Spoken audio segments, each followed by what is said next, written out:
ത്രിയേക ദൈവത്തിൻ്റെ അതിപരിശുദ്ധമായ നാമം വാഴ്ത്തപ്പെടുമാറാകട്ടെ. എല്ലാവർക്കും ഒരു നല്ല സുദിനം ആശംസിക്കുന്നു. പ്രിയ സഹോദരങ്ങളെ, പെന്തിക്കോസ്തി പെരുന്നാളിൻ്റെ ഒരുക്ക കാലഘട്ടത്തിലൂടെയാണ് നാം കടന്നു പോകുക. ഈ സമയത്ത് നാം ചിന്തിക്കുന്ന വചനം ലൂക്കോസിനാൽ എഴുതപ്പെട്ട കർത്താവിൻ്റെ ശാസ്ത്രവിശേഷം 1-ാം അധ്യായം 40 മുതലുള്ള വചനങ്ങൾ. അവിടെ നാം ഇപ്രകാരം കാണുന്നുണ്ട്. പരിശുദ്ധ അമ്മ എലിശുബ ഗർഭിണിയാണെന്ന് വിവരം കേട്ടപ്പോൾ തിടുക്കത്തിൽ മലനാട്ടിലുള്ള സക്രിയ പുരോഹിതന്റെ ഭവനത്തിലേക്ക് കടന്നു ചെല്ലുകയാണ്.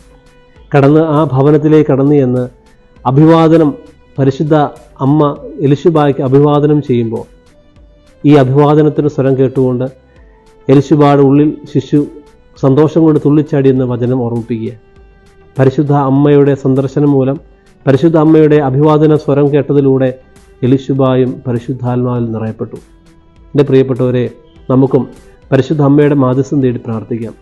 പരിശുദ്ധ അമ്മയുടെ സാന്നിധ്യം നമ്മുടെ കുടുംബങ്ങളിൽ, നമ്മുടെ വ്യക്തി ജീവിതത്തിൽ ഉണ്ടാകുമ്പോൾ എലിശുബായെ പോലെ നാമും പരിശുദ്ധാത്മാവിനാൽ നിറയപ്പെടും. പരിശുദ്ധ അമ്മേ, ഞങ്ങളുടെ ജീവിതത്തിലേക്ക് കടന്നു വന്ന് ഞങ്ങളെയും പരിശുദ്ധാത്മാവിനാൽ നിറയ്ക്കണമേ. പരിശുദ്ധാത്മാവിൻ്റെ വാഹകരാക്കി ഞങ്ങളെ മാറ്റണമേ. പരിശുദ്ധാത്മാ അഭിഷേകത്താൽ ഞങ്ങളെ നിറയ്ക്കണമേ എന്ന് നമുക്ക് പ്രാർത്ഥിക്കാം. അതിന് ഈ വചനഭാഗമിടയാകട്ടെ.